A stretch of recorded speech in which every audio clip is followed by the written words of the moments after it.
ان کے ساتھ کریمانہ انداز میں پیش آنا، تو پھر وہ اسلام کے دائرے میں ہے، وہ پھر رسول اللہ کا پیارا ہے۔ اور اگر وہ چھوٹوں پہ شفقت نہیں کرتا، اسی طرح بڑوں سے ادب سے پیش نہیں آتا، ان کا لحاظ نہیں کرتا، اس میں یہ واضح نہیں کیا ہوا کہ وہ ایماندار ہے، وہ گنہگار ہے یا نہیں ہے، وہ نمازی ہے یا نہیں ہے، کہ یعنی کہ آل اوور ہے کہ وہ بڑا ہے تم سے، عمر میں بڑا ہے، تو لہٰذا اس کا ادب کیا جائے، اس کا خیال کیا جائے۔ یہ نبی اکرم صلی اللہ علیہ وسلم ایک محبت کا پیغام امت تک پہنچا رہے ہیں۔ اسی طرح حضرت انس رضی اللہ تعالیٰ سے ہمیں روایت ملتی ہے، نبی اکرم صلی اللہ علیہ وسلم نے ارشاد فرمایا، انی لا ادخل فی الصلاۃ، جب میں نماز کو ادا کرنا لگتا ہوں، یعنی کہ نماز کے اندر داخل ہوتا ہوں، جماعت کروانے لگتا ہوں، تو وہ انا ارید اطالتھا، فرمایا کہ میرا دل کرتا ہے کہ میں لمبی نماز پڑھاؤں، یعنی اس کے اندر زیادہ سے زیادہ اللہ تعالیٰ کا کلام پڑھوں، تلاوت قرآن مجید کروں۔ فاسمع بکاء صبی، تو میرے کانوں میں بچوں کی آواز، رونے کی آواز آتی ہے، تو میں پھر اپنی نماز کو مختصر کر دیتا ہوں، اختصار کے ساتھ کر دیتا ہوں، کیونکہ میں جانتا ہوں کہ جب بچہ روتا ہے تو ماں کی ممتا پہ کیا گزرتی ہے، اس احساس کی وجہ سے میں نماز کو مختصر کر دیتا ہوں۔ اور ایک روایت میں آتا ہے کہ آپ جو جہاں جہاں امامت کے لیے بھیجا کرتے تھے اصحاب کو، ان کو تلقین کیا کرتے تھے کہ نمازوں کو مختصر انداز میں کروایا جائے، جماعت کو مختصر انداز میں کروایا جائے، کیونکہ پیچھے عورتیں بھی ہوتی ہیں، بچے بھی ہوتے ہیں، بوڑھے بھی ہوتے ہیں، کمزور بھی ہوتے ہیں، بیمار بھی ہو سکتے ہیں اس کے اندر ہو۔ ہاں جب تم اکیلے ہو تو جتنی مرضی نماز پڑھو، جتنی مرضی لمبی قرات کرو۔ تو یہ ایک نبی اکرم صلی اللہ علیہ وسلم کا محبت کا انداز، شفقت کا انداز اپنی امت کے ساتھ، اپنے چاہنے والوں کے ساتھ اور مومنین کے ساتھ فرما رہے ہیں کہ اگر ایسی صورتحال پیش آ گئی ہے کہ نماز پڑھائی جا رہی ہے اور اللہ تعالیٰ کا کلام بھی پڑھا جا رہا ہے، لیکن کسی کا احساس کرتے ہوئے کہ اسے کہیں تکلیف نہ ہو، کہیں اذیت نہ ہو، تو اختصار کر لینا چاہیے۔ تو اس میں بھی ہمیں ایک واضح پیغام ملتا ہے۔ اسی طرح ہمیں حدیث ملتی ہے، ابو ہریرہ رضی اللہ عنہ اس کے راوی ہیں، بخاری شریف کی 847 نمبر حدیث ہے، میرے آقا دو عالم صلی اللہ علیہ وآلہ وسلم نے ارشاد فرمایا کہ لولا ان اشق علی امتی، اگر مجھے امت کے اندر مشقت پڑنے کا ڈر نہ ہوتا، خوف نہ ہوتا، تو میں مسواک کو ہر نماز کے ساتھ واجب اور فرض قرار دیتا۔ تو اگرچہ یہ بہت اچھی سنت ہے اور نبی اکرم صلی اللہ علیہ وسلم کی ہر ادا ہمارے لیے سنت ہے اور بہت بڑا درجہ رکھتی ہے، ہر سنت پہ ہزاروں ثواب اور اجر ملتے ہیں، لیکن میرے آقا دو عالم صلی اللہ علیہ وسلم نے اس چیز پر محبت کا اظہار کرتے ہوئے فرمایا ہے کہ میں اس وجہ سے نہیں یہ لاگو کر رہا، واجب نہیں قرار دے رہا کہ کہیں یہ مشقت میں نہ پڑ جائیں۔ اسی طرح ہمیں نبی اکرم صلی اللہ علیہ وسلم کے بارے میں ایک بات ملتی ہے کہ جب حج کا موقع ہے، ایک صحابی رسول نے عرض کیا، یا رسول اللہ کیا ہر سال حج واجب ہے یا فرض ہے؟ تو آپ خاموش رہے۔ تو پھر سوال کیا، 3 دفعہ اس نے ایسے پوچھا، تو میرے آقا نے فرمایا اگر میں کہہ دیتا ہاں تو ہر سال فرض ہو جاتا، تو میں مشقت میں نہیں ڈالنا چاہتا۔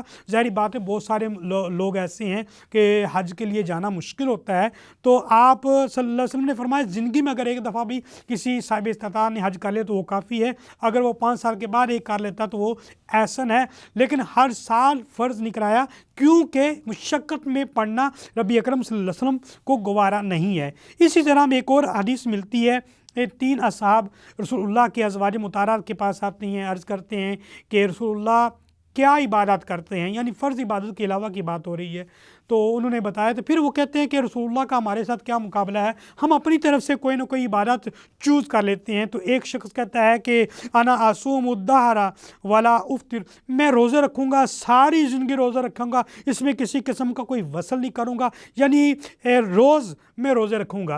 اور دوسرے نے کہا کہ انا فانی اصلی اللیل ابدا، میں ساری رات عبادت کروں گا، نفل ادا کروں گا۔ اور تیسرے نے کہا کہ میں نکاح نہیں کروں گا، یعنی عورتوں کے قریب نہیں جاؤں گا، نکاح نہیں کروں گا۔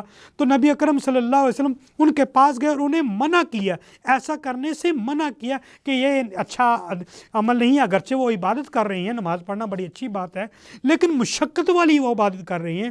اگر نبی اکرم صلی اللہ علیہ وسلم خاموش ہو جاتے تو یہ حدیث تقریر بن جاتی، یعنی نبی اکرم صلی اللہ علیہ وسلم نے ان کے اس عمل کو پسند کیا، لیکن رسول اللہ صلی اللہ علیہ وآلہ وسلم نے امت سے محبت کرتے ہوئے یہ انداز اپنایا کہ یہ طریقہ مناسب نہیں ہے، بلکہ وہ عبادت کی جائے جس میں آسانیاں ہوں، جس میں آپ ایزیلی کوئی عبادت کر سکے، آپ کے اوپر کوئی مشقت، آپ کا جسم تھکے نہیں ہے۔ تو یہ ایک رسول اللہ کی ہمیں محبت نظر آتی ہے۔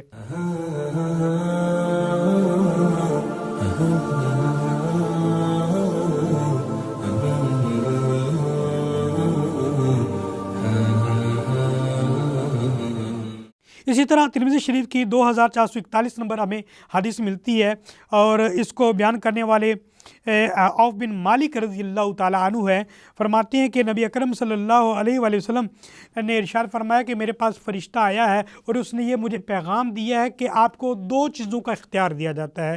ایک یہ ہے کہ آپ آدھی امت کو بخشوا لو، این یدخلا نصف امت الجنت و بین شفاعتی، یا تو آدھی امت کو بخشوا لو یا شفاعت والا معاملہ آپ طے کر سکتے ہیں۔ تو آپ صلی اللہ علیہ وسلم نے شفاعت کو پسند فرمایا، اور ساتھ ہی آپ نے فرمایا کہ یہ شفاعت صرف نیک لوگوں کے لیے نہیں، کیونکہ بہت سارے نیک ایسے ہیں جو بغیر حساب میں جنت میں چلے جائیں گے، بلکہ یہ ان لوگوں کے لیے ہے جو رسول اللہ کی گنہگار امت ہے۔ تو یہ رسول اللہ کی ایک محبت ہمیں نظر آتی ہے کہ وہ کتنی محبت اپنی امت سے فرمایا کرتے ہیں۔ اسی طرح میں حضرت انس بن مالک رضی اللہ تعالیٰ کا قول نظر آتا ہے۔ فرماتے ہیں کہ میں رسول اللہ صلی اللہ علیہ وسلم کی بارگاہ میں ساری زندگی رہا ہوں، 10 سال میری رفاقت رسول اللہ صلی اللہ علیہ وسلم سے رہی ہے، اور آپ نے ایک دفعہ بھی نہیں مجھے ڈانٹا، اور ایک دفعہ بھی مجھے جھڑکا نہیں ہے، نہ ہی مجھے کبھی مارا ہے۔ اور اس کے علاوہ میرے ساتھ کام کرنے والے اور بھی خادم، واللہ ما ضرب رسول اللہ صلی اللہ علیہ وسلم خادما، کسی ایک خادم کو کبھی بھی نہیں مارا۔ آپ صلی اللہ علیہ وسلم نے کسی کے ساتھ کسی لحاظ سے بھی سختی نہیں فرمائی ہے۔ تو یہ ایک انداز رسول اللہ صلی اللہ علیہ وسلم ہمیں بتا رہے ہیں کہ سختی کے ساتھ کسی کو اپنی طرف مائل نہیں کیا جا سکتا، بلکہ محبت کے ساتھ ہی کسی کو اپنی طرف کھینچا جا سکتا ہے۔ اور ایک حدیث ہمیں ملتی ہے کہ رسول اللہ صلی اللہ علیہ وسلم بچوں کے ساتھ سلام کیا کرتے تھے، مصافحہ کیا کرتے تھے، کبھی کبھی اٹھا لیا کرتے تھے، کبھی کبھی اپنے ران پر بٹھا لیا کرتے تھے۔ تو یہ رسول اللہ کی محبت کا انداز ہے، تاکہ امت تک یہ محبت پہنچے اور وہ بھی وہ عمل کرے جو رسول اللہ صلی اللہ علیہ وسلم اپنی امت سے فرمایا کرتے ہیں۔ اسی طرح دیکھا جائے کہ ایک حدیث ہمیں بڑی خوبصورت انداز میں ملتی ہے۔ ایک عورت ہے، وہ رسول اللہ کی بارگاہ میں ایک خوبصورت چادر لے کے آتی ہے، وہ آپ کو پیش کرتی ہے، آپ اس کو پہنتے ہیں، اور وہ چادر کا نصیب ہے کہ رسول اللہ صلی اللہ علیہ وسلم کے پاس آئی ہیں، تو چادر اور زیادہ خوبصورت لگنے لگی۔ تو ایک صحابی نے دیکھا تو چادر بڑی نفیس تھی، بڑی خوبصورت تھی، تو عرض کی یا رسول اللہ آپ پر یہ چادر بڑی اچھی لگ رہی ہے۔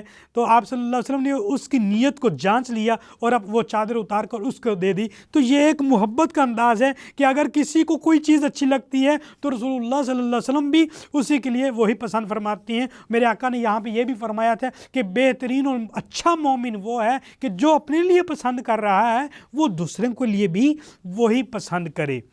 اسی طرح کیونکہ مدنی دور میں زیادہ تر غزوات ہوئی ہیں، جنگیں ہوئی ہیں، اور پتہ نہیں لگتا تھا، بعض اوقات اچانک حملے بھی ہو جایا کرتے تھے۔ تو کیا ہوا، حضرت انس فرماتے ہیں کہ رات کو ہم سوئے ہوئے تھے تو ہمیں ایک تیز ترین گھوڑے کے چلنے کی آواز آئی، ہم نے سنا، ہم سارے اٹھے، باہر آئے، دیکھا تو رسول اللہ صلی اللہ علیہ وسلم ہمیں مسجد نبوی کی طرف آتے ہوئے نظر آئے، جو گھوڑے پر سوار تھے۔ تو عرض کی یا رسول اللہ آپ کہاں سے آئے ہیں؟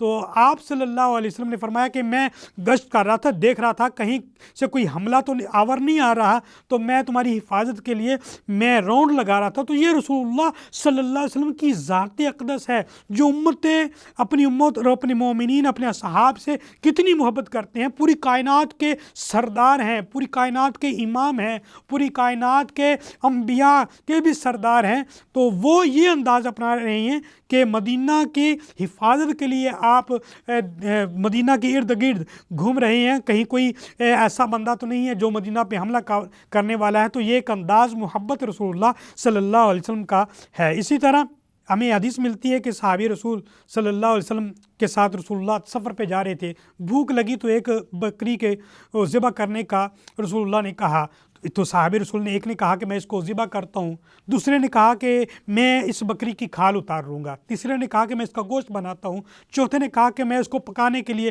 تیار ہوں۔ تو رسول اللہ نے فرمایا کہ میں پھر لکڑیاں جمع کروں گا۔ تو یہ ایک انداز، صحابہ نے عرض کی یا رسول اللہ آپ یہ کام نہ کریں، ہم وہ بھی کر لیں گے۔ آپ نے فرمایا نہیں ایسا نہیں ہے کہ تم کام اپنے ذمہ لو اور میں کوئی کام بھی نہ لوں، میں لکڑیاں لے کے آؤں گا۔ تو یہ رسول اللہ صلی اللہ علیہ وسلم کا یہ انداز محبت ہے اپنے اصحاب کے ساتھ۔ تو یہاں پہ ایک بات یہ بھی ہمیں واضح طور پہ نظر آتی ہے کہ اگر کوئی بہت بڑے منصب پہ چلا گیا ہے تو وہ یہ نہ سمجھے کہ میں بڑے منصب پہ ہوں، میں تو بیٹھ کے کھانے والا ہوں، تو یہ نہیں، اگر ایسا موقع مل جائے تو اس کو بھی ورک کرنا چاہیے، کام کرنا چاہیے۔ رسول اللہ کی سنت ہے اور رسول اللہ کی محبت کا انداز ہے۔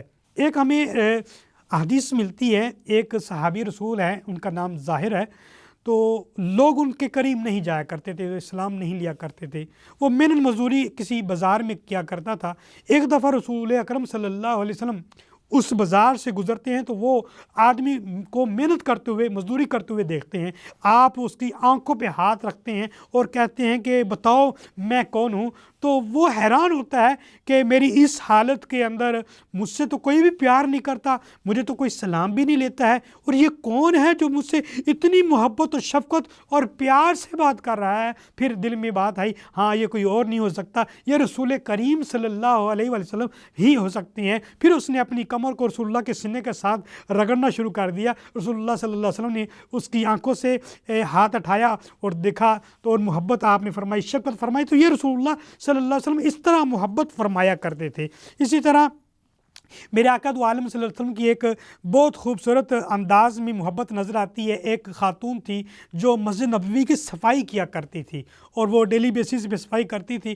آپ صلی اللہ علیہ وسلم کو بتائے بغیر اس کا جنازہ اور اس کو دفنا دیا گیا۔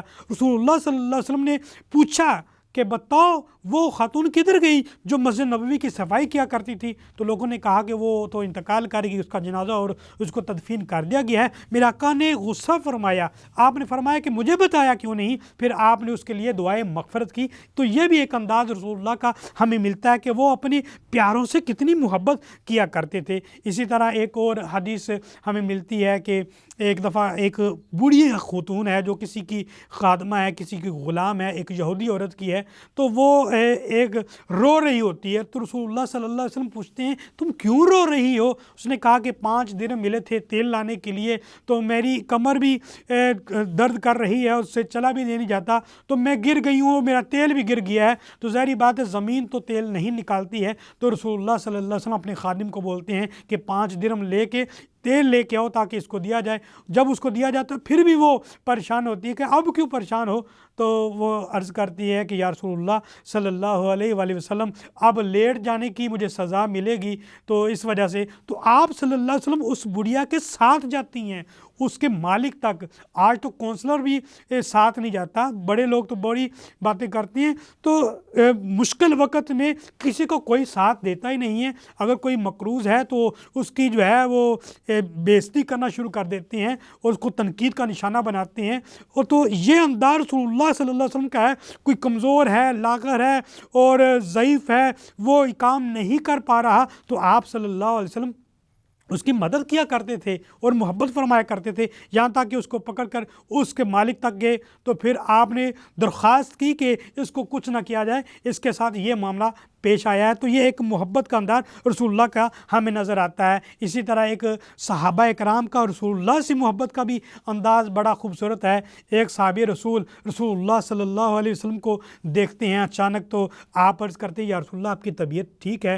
تو آپ نے فرمایا کہ مجھے کافی دنوں سے بھوک ہے، یعنی کہ میں نے کھانا نہیں کھایا ہوا۔ تو وہ ایک یہودی کے باغ کی طرف جاتا ہے اور اسے کہتا ہے مجھے مزدوری دی جائے۔ وہ کہتا ہے کہ ہر درختوں کو پانی دو تو میں تمہیں ہر درخت کے بدلے میں ایک ایک کھجور دوں گا۔ تو وہ کھجوریں لے کر جو ہے وہ رسول اللہ کی بارگاہ میں حاضر ہوتا ہے، تو رسول اللہ صلی اللہ علیہ وسلم اس کی جب حالت کو دیکھتے ہیں تو پوچھتے ہیں کہ تمہیں کیا ہوا ہے؟ تو وہ کہتے ہیں کہ تہن البدیاں صحاب گواچے، یعنی کہ رسول اللہ آپ کی محبت کے اندر ہم نے یہ عمل کیا ہے۔ تو یہ ایک انداز محبت ہے رسول اللہ کا اور صحابہ کرام کا۔ اللہ تعالیٰ کی بارگاہ میں دعا کرتے ہیں کہ ہمیں بھی محبت کرنے والا، ہمیں بھی پیار کرنے والا، ہمیں بھی بڑوں کی عزت کرنے والا، ادب کرنے والا اور چھوٹوں سے شفقت کرنے والا بنائے۔ وآخر دعوانا ان الحمد للہ رب العالمین۔